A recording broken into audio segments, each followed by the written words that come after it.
you've got to find ways to cook it. This squash beefy bake is an amazing meal, will feed a crowd, easy to put together. We've already browned the ground beef, and I'm going to give you a couple little tips about ways to improve your ground beef right here. If you aren't looking for this tip, you can jump right through it. We'll put in a timestamp. But what you're seeing here is a mistake that most people make when they're browning their ground beef. They just go for cooked and not that crispy fond that forms both in your pan and in your meat. It is next level game changer for the flavor in the ground beef that you're cooking. Don't just go for that gray steamed meat. You want to up your flavor with that crispy bits that either stay in the pan or float with the meat. Adding in fresh ground black pepper, a pinch of salt, garlic powder, onion powder, as well as dried chopped onion bits creates that perfect smell that everyone loves to experience in the house during the cooking, and it'll transfer over into your meal as well. And now we simply slice all that zucchini and squash up into little half-inch discs. Dice up a whole white onion, a package of mushrooms, and clean up 6 pieces of garlic and dice those as well. If you're interested in that awesome garlic peeler, we'll put a link down below where you can purchase that. Go ahead and sweat that onion, garlic, and mushrooms in a little bit of olive oil. Or if you're doing this all at once, you can throw this into your ground beef right at the end. You're going to want to have about 3 or 4 cups of shredded cheese. We always like to do fresh block cheese, just a better taste, doesn't have any of the additives in it, and you get better performance out of it. Pick your favorite cheese. We like a New York sharp cheddar here, as well as a mixture of mozzarella and mild cheddar, all mixed in together. Having a creamy cheese like mozzarella in the mix in here enables that to flow down into the bake and make it more of a creamy bake instead of just crusty on the top like the cheddar does. With onions, garlic, salt, pepper, we throw a little bit of dried habanero in there, layer that up like lasagna, and throw it in the oven for about an hour at 375 degrees. Sprinkle the cheese across the top. You're going to see this, an amazing meal to go along with the other vegetables and that crab.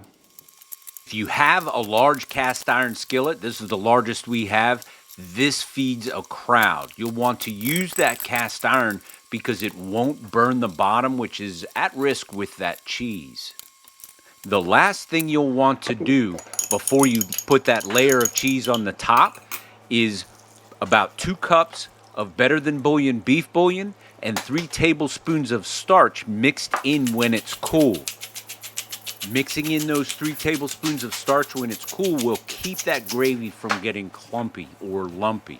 And now, throw the cheese on top, a little bit of fresh ground black pepper, and transfer it over to the oven. Again, you'll be baking this at 350 degrees for about an hour, and really you're monitoring that the squash and zucchini, the only thing left in here that isn't cooked, are to the tenderness that you like.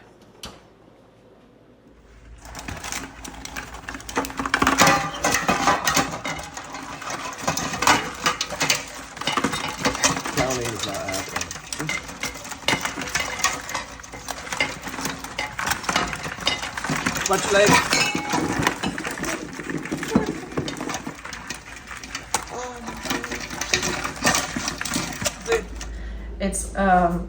It's like popular on TikTok, but it's a Beloved seafood boil sauce, and it's kind of settled right now. But it's butter, a bunch of different ingredients. You can look it up on ChatGPT if you really want to, but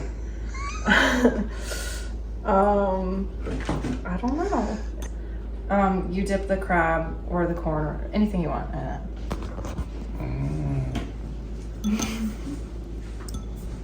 It's like a Cajun style sauce.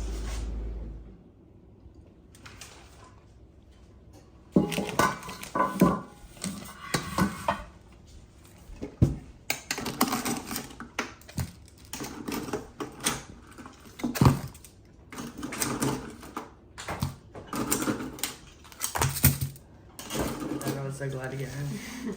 Oh yeah, it's so good. Do you feel like you're sitting? Well,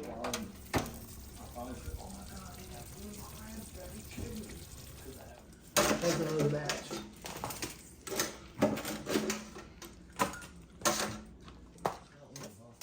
Even if you're in a part of the country where you don't have access to the blue crabs, you could also use shrimp, Alaskan crab legs, snow crab legs, or any type of seafood boil to go along with this main dish, beefy cheese squash bake. Really, you got to figure out which is the main dish, the seafood boil, or is this the side dish? I could go either way. I'd love to hear in the comments down below, which one do you think is the main dish? I guess it's all a matter of perspective. Maybe you've got somebody in the crowd that's like my wife who won't touch seafood but loves this beefy cheesy squash bake.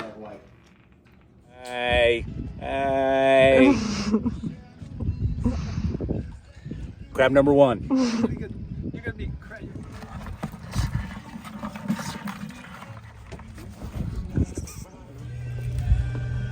Sorry to interrupt their little romantic liaison going on here. Little double.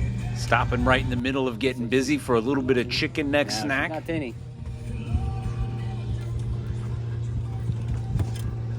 Be careful. The crab dipped right through my foot, my brother's toe, big toe, right through his toenail. Oh yeah, I don't have my shoes on. And when he pulled it off, Well, thank you.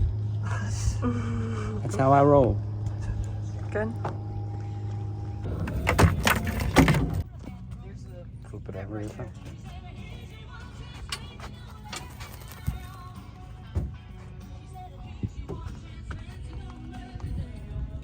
Double. Double, double. wonder how many you guys have.